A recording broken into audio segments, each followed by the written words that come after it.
യൂട്യൂബിൽ ഇൻസ്റ്റാഗ്രാമിലൊക്കെ വൈറലായി നിൽക്കുന്ന സാൻഡ്വിച്ച് ഉണ്ടാക്കാനുള്ള പരിപാടിയാണ്. ഞങ്ങൾക്ക് ബൗളൊന്നുമില്ല. അപ്പം ഞങ്ങൾ എന്തായാലും ഇട്ടിലിക്കുഴിയിൽ ഇങ്ങനെ ചിക്കൻ വെച്ചു, വെളുത്തുള്ളി, ചുവന്ന മുളക്, ഇത് മുട്ട ഒരു പാത്രത്തിലാക്കിയിട്ടുണ്ട്. ഇങ്ങനെയൊക്കെ വെക്കാൻ പറ്റിയിട്ടുള്ളൂ. അപ്പോൾ നമുക്കതൊന്ന് ഉണ്ടാക്കി നോക്കാം എങ്ങനെ ഉണ്ടെന്ന് അറിയാലോ. ഇതെല്ലാം ആവിക്ക് വേവിക്കല്ല ആദ്യം ചെയ്യേണ്ടത്. അപ്പം അതൊന്നും ചെയ്താൽ അതിലേക്ക് വേണ്ട ഉള്ളി, ക്യാപ്സിക്കം, ക്യാരറ്റ് നമ്മൾ തുറന്നൊക്കെ എങ്ങനെ ഉണ്ടെന്ന് അറിയാം. ആവിയൊക്കെ പോകണുണ്ടാവും. ഓഹോ, മുട്ടയൊക്കെ വെന്തിരിക്കണം.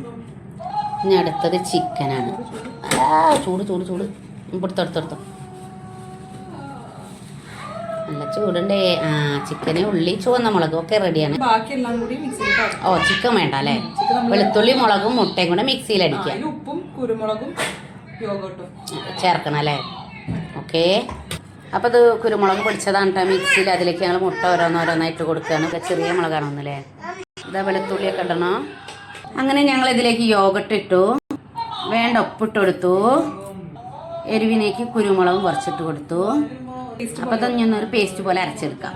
അങ്ങനെ അരിഞ്ഞു വെച്ച ഉള്ളി, ക്യാരറ്റ്, ക്യാപ്സിക്കം, ചിക്കനും എല്ലാം കൂട്ടി ഞങ്ങൾ ഇതാ മിക്സ് ചെയ്തു. നമ്മൾ അരച്ച നന്നായി മിക്സ് ചെയ്തു. ഇനി ഇത് ചപ്പാത്തിയിലോ ബ്രെഡിലോ എന്തെങ്കിലും ഒരു സാൻഡ്വിച്ച് ആയിട്ടൊക്കെ ഉപയോഗിക്കാം. സൂപ്പറാണ്. എല്ലാവരും ഇങ്ങനെയൊക്കെ ഉണ്ടാക്കി നോക്കിയിട്ട് സംഭവം ടേസ്റ്റ് ഉണ്ട്. ഇത് ഇങ്ങനെ കഴിക്കാൻ വേണ്ടവർക്ക് വെറുതെയും നല്ലതല്ലേ?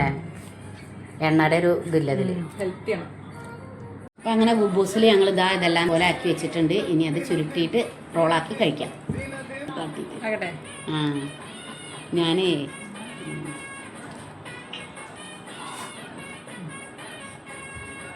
ഇത് കഴിക്കുന്നു.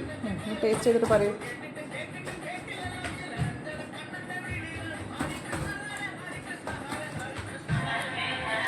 ഷവർമ ലുക്ക്, അതും കട്ടൻ ചായ. സൂപ്പർ. എല്ലാവരും ഹെൽത്തി സാധനമാണ്.